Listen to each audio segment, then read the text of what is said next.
বিসমিল্লাহির রহমানির রহিম। যাদের মা বাবা বেঁচে আছে তারা মা বাবাকে যত্ন করেন। মা বাবা এমন একটা সম্পদ, পৃথিবীর বুকে অমূল্য সম্পদ, যা হারিয়ে গেলে জীবনে আর পাবেন না। আপনি হাজার হাজার মিলিয়ন ডলার কোটি টাকার মালিক হতে পারেন, কিন্তু বাবা মা হারিয়ে গেলে কোনো কিছুতেই আপনি ফেরত পাবেন না। আপনার ছেলে, সন্তান, স্ত্রী হারিয়ে গেলে আপনি পাবেন, সন্তান হারিয়ে গেলেও সন্তান আপনি পাবেন।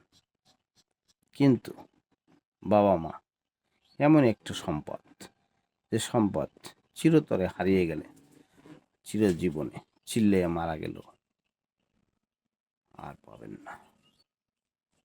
বলছি, থাকতে তাদের যত্ন করেন। আপনি যদি মা বাবাকে না যত্ন করেন, না খাওয়ান, না পড়ান, আমি বলতেছি নবীর শাফাত তো পাবেনই না, এবং এমনকি নবীর দেখাও পাবেন না।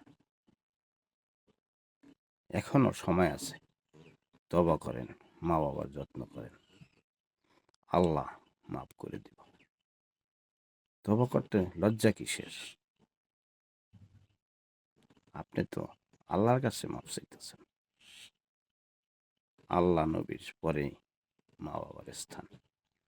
পৃথিবীতে যার মা বাবা আছে তার কোনো পীর সাহাবি লাগে না। মা বাবার যত্ন করেন, মা বাবাই আপনার বড় পীর। আমার কথা বিশ্বাস হচ্ছে না? যারা আলেম আছে, মোফাজ্জেল,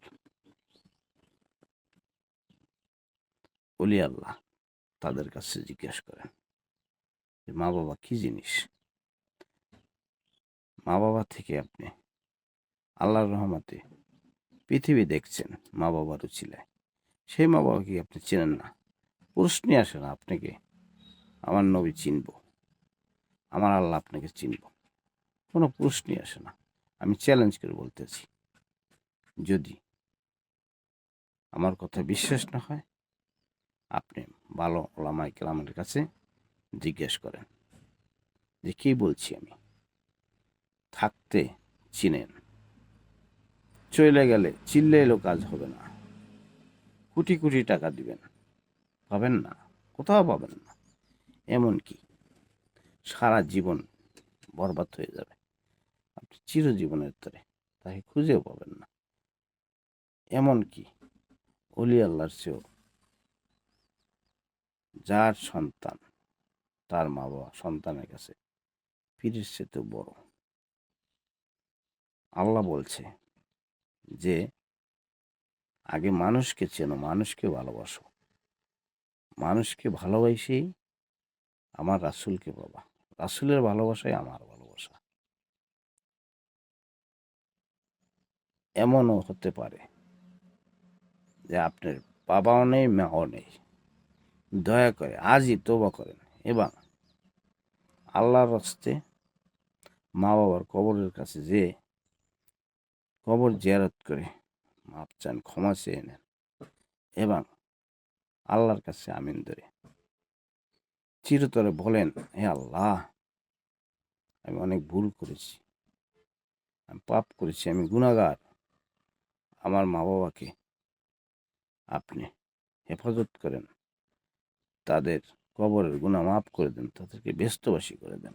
আপনি যদি সৎ সন্তান হয়ে থাকেন, বাবা মার যোগ্য সন্তান হয়ে থাকেন, ইনশাল্লাহ আপনি মাপ চান, ক্ষমা চান, চোখের পানি ছাড়েন, কান্নাকাটি করেন।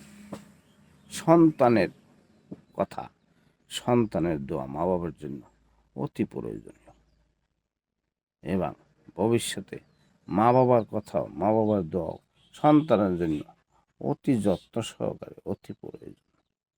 ভুলেও মা বাবাকে মা বাবাকে অবহেলা করেন না।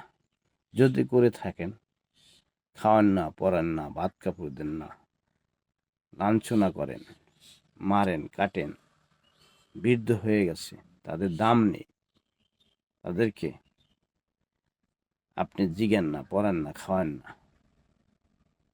বাইরে মিস করলেন, জীবনে মিস করলেন। আপনি তো মানুষ রূপী না, আপনি জীবনে হারাই ফেলাইলেন। কপাল পোড়া, এর সাথে কপাল পোড়া এই দুনিয়াতে আর কেউ ছেলে সন্তান নাই যে মা বাবাকে খেজমত করে না, খাওয়ায় না, পড়ে না, দেখে না, শোনে না, তাদেরকে অপমান করে, লাঞ্ছিত করে। এমন হইয়া পৃথিবী ছেড়ে দেন না, নবীর সাফায়াত পাবেন না। আল্লাহর দেখা তো পাবেনই না, নবীর সাফায়াতও পাবেন না। আগে চেনেন, জানেন কোথা থেকে আসলেন, কার উছিলে আসলেন, তাকে চিনেন, তাকে জানেন।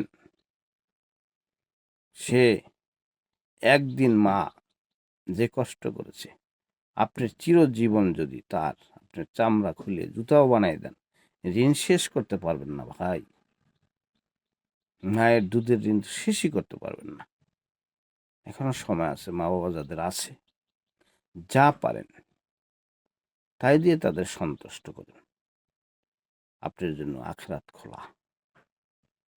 তাদেরকে লাঞ্ছিত করবেন, আপনি পোড়া কপাল, চিরতরে পোড়া কপাল। এমন কোনো ব্যক্তি নাই, আপনার কোটি কোটি টাকা থাকতে পারে, ধন সম্পদ থাকতে পারে, যাবে না সাথে ভাই, যাবে না। একমাত্র মা আর বাবার দোয়া ছাড়া, নবীর সাবাদ ছাড়া আপনার সাথে কিচ্ছু যাবে না। এমনকি আপনি মারা গেলে মানুষ আপনাকে এমন অবস্থায় রাখবে, পারলে তো আপনার পরনের কাপড়টাও খোলাই রাখে, কিন্তু মানবতার খাতিলে ওই 3 টুকরা কাপড় দেওয়া হয়। নাসেদ পৃথিবীতে যেভাবে আসছেন সেভাবেই যাবেন। আসছেন মা বাবার উছিলায়, যাবেন আল্লাহর ইচ্ছায়। যাই কামাইছেন, যত টাকা পয়সা, বাড়ি গাড়ি, কিছু যাবে না রে ভাই, কিচ্ছু যাবে না। শুধু মা বাবার দোয়া যাবে, নামাজের বরকত যাবে, রোজা রাখবেন তার পুণ্য যাবে, মানুষকে ভালোবাসবেন, 10 জন মানুষ বলবে এই লোকটা ভালো ছিল। লেনদেন ভালো থাকবে, কথার জবান থাকবে, সৎ পথে চলবেন, সৎ কামাই করবেন, তাহলে ইনশাল্লাহ আপনি মানুষ। মানুষ হইতে অনেক কষ্ট রে ভাই, মানুষ রূপে বাস করতে অনেক কষ্ট, সৎ থাকা বহুত কষ্ট। মানুষকে বিশ্বাস করতে হয়, না খাইয়া থাকতে হয়, কর্ম করতে হয়, টাকা পয়সা অর্জন করে ভাইরে, বোন রে, মা রে, বাবারে, ছেলে মেয়ে, বউ বাচ্চা সবাই দেখতে হয়, সৎ পথের কামে, তাইলে সে মানুষ। আর যদি আপনি অসৎ হয়ে থাকেন, বেঈমান হইয়া থাকেন, কোনো ব্যাপারই না। একবারে কারোর খোঁজ খবর নেবেন না, কারো দেখবেন না, কারো টাকা পয়সা দেবেন না, কারো জিগেবেন না, আপনি কোটি কোটি টাকার মালিক হয়ে আপনি বসে থাকেন, বাস। কিন্তু একটা কথা মনে রাখেন, মারা গেলে নবীর সাফায়াত পাবেন না, নবীর সুপারিশ কপালে জুটবে না, নবী আপনাকে দেখাও দিবে না। আপনি খুঁজবেন, পাগলের মতো হয়ে যাবেন, দৌড়াবেন, দৌড়াইতে দৌড়াইতে দেখবেন নবী ওই, তো নবী আপনাকে দেখবে না, দেখা দিবে না। কারণ আপনি যে যে জিনিস থেকে আল্লাহর উছিলায়, আল্লাহর ইচ্ছায়, মা বাবার উছিলায় দুনিয়ায় আসছেন, তাদেরকে আপনি চেনেন না। কি আপনি এমন কি মানুষ, আপনি কোনো মানুষের ভিতরেই পড়েন না। যদি আল্লাহর রহমত, এখনো সময় আছে, আল্লাহ রহমত করতে পারে। দোয়া করেন মা বাবার জন্য, যদি না থাকে, আর থাকলে আজই যে পাও ধরে মাপ চেয়ে নেন এবং কান্নাকাটি করেন, যা পারেন তাই দেন। আপনার সমর্থ নয়, যেটুকু আছে, 1 টাকা আছে, আপনি তাকে 4 পয়সা দেন। কিছুই দিতে পারেন না, বলেন যে মা বাবা আমি দিতে পারলাম না। আপনি যত অপরাধ করেন, আমার কথা বিশ্বাস হয় না, আপনি যত অপরাধী হন, রাত্রে অন্ধকারে একা একা মায়ের পা ধরে কান্দেন, আপনি যত অপরাধী থাকেন মা, দেখবেন এক নিমিষে আপনাকে মাফ করে দেব। ভুলেও ভুলেও অন্য চোখে দেখব না। আল্লাহ মা বাবার সাথে আরো নিকটবর্তী। আপনি কত পাপ করেছেন, কি পাপ করেছেন? জমিন থেকে আসমান পর্যন্ত পাপ করেছেন। আল্লাহর কাছে ক্ষমা চান, তওবা করেন, কান্নাকাটি করেন, মানুষের সাথে ভালো ব্যবহার করেন, আপনি মাপ পেয়ে যাবেন। আল্লাহ নিজেই বলছে, মানুষকে চিনো তাহলে আমাকে পাবা। আলহামদুলিল্লাহ।